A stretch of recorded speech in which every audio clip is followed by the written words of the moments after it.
जय श्री कृष्णा, राधे राधे, श्री हरिदास। स्वागत है आप सभी का। आप सभी को होली के पावन पर्व की हार्दिक शुभकामनाएं।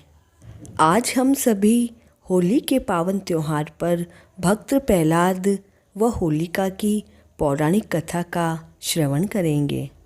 विष्णु पुराण व श्रीमद् देवी भागवत महापुराण के अनुसार जब हिरण्यकश्यप ब्रह्मा जी को प्रसन्न करने के लिए तपस्या करने गया था, तब उसकी पत्नी कयादु गर्भवती थी।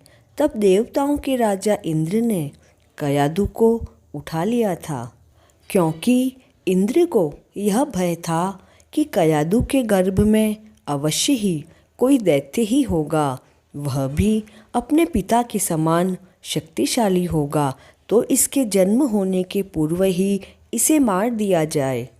अचानक वहाँ नारद मुनि का आगमन होता है। वे कयादु को इंद्र से बचाकर अपने आश्रम में ले आते हैं।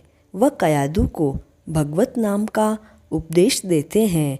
उस समय कयादु के गर्भ में भक्त प्रहलाद ने सारे ज्ञान का श्रवण किया था। भक्त प्रहलाद का जन्म नारद मुनि के आश्रम में ही हुआ था। वहीं उन्होंने अपना ज्ञान व विद्या प्राप्त की।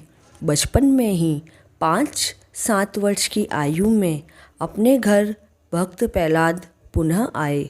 जब हिरण्यकश्यपु ने अपनी तपस्या पूर्ण कर ली थी, घर आने पर एक बार हिरण्यकश्यपु ने अपने पुत्र प्रहलाद को गोद में बिठाकर प्रहलाद से पूछा कि पुत्र, तुम्हें क्या अच्छा लगता है।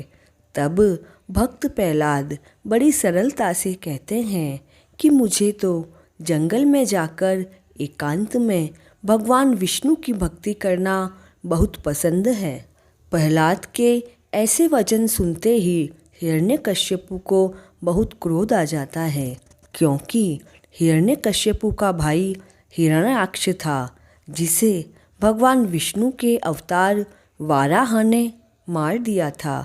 इसलिए हिरण्यकश्यपु विष्णु भगवान को खत्म करना चाहता था।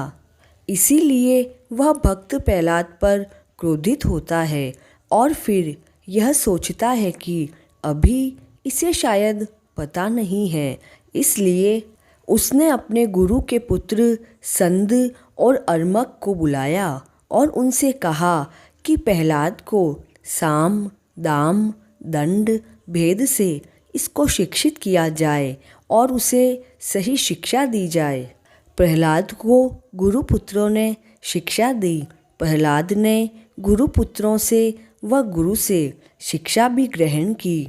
उनसे वे शिक्षा के बारे में सुनते भी थे और उन्हें सुना भी देते थे, किंतु भक्त प्रहलाद मानते किसी की नहीं थे।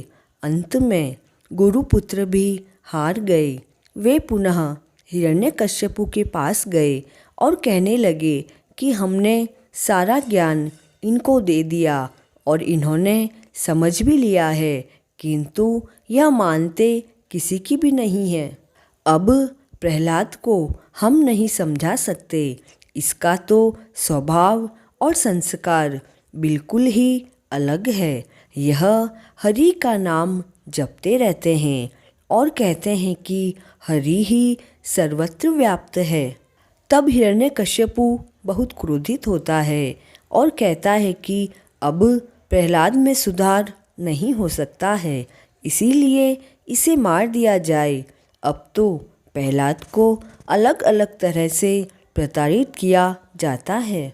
जैसे ही सैनिकों ने उसे तलवार से मारने लगे तो प्रहलाद ने कहा कि तुम मुझे मारोगे, तुम्हारी तलवार में विष्णु है, मेरे अंदर भी विष्णु है, विष्णु विष्णु को भला कैसे मार सकता है। इस तरह भक्त प्रहलाद को अनेकों तरह से मारने की कोशिशें की गई। समुद्र में फेंक दिया गया, हाथियों से कुचलाया गया, पर्वतों से गिराया गया, होलिका से जलाने का प्रयत्न किया गया, सांपों से कटवाया गया और जहर भी दिया गया।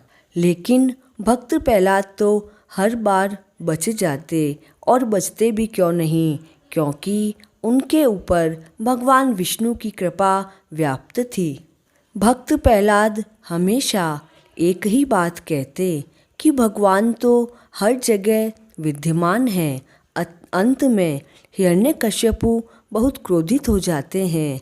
एक बार महल में प्रहलाद को हिरण्यकश्यपु कहते हैं कि तुम दिन भर भगवान भगवान हर जगह करते हो, भगवान सर्वव्यापक नहीं है, मैं ही केवल भगवान हूँ। तो भक्त प्रहलाद कहते हैं, नहीं नहीं, आप तो सर्वथा गलत बोल रहे हो।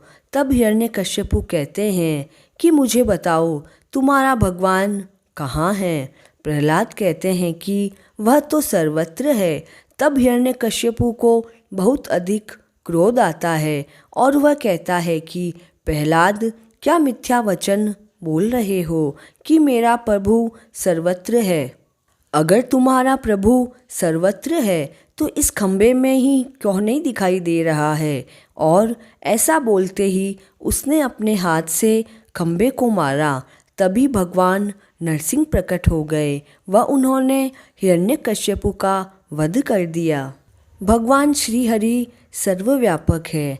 तो यह थी होली की पौराणिक कथा। इस कथा के अनुसार हमें किसी से भी द्वेष नहीं रखना चाहिए।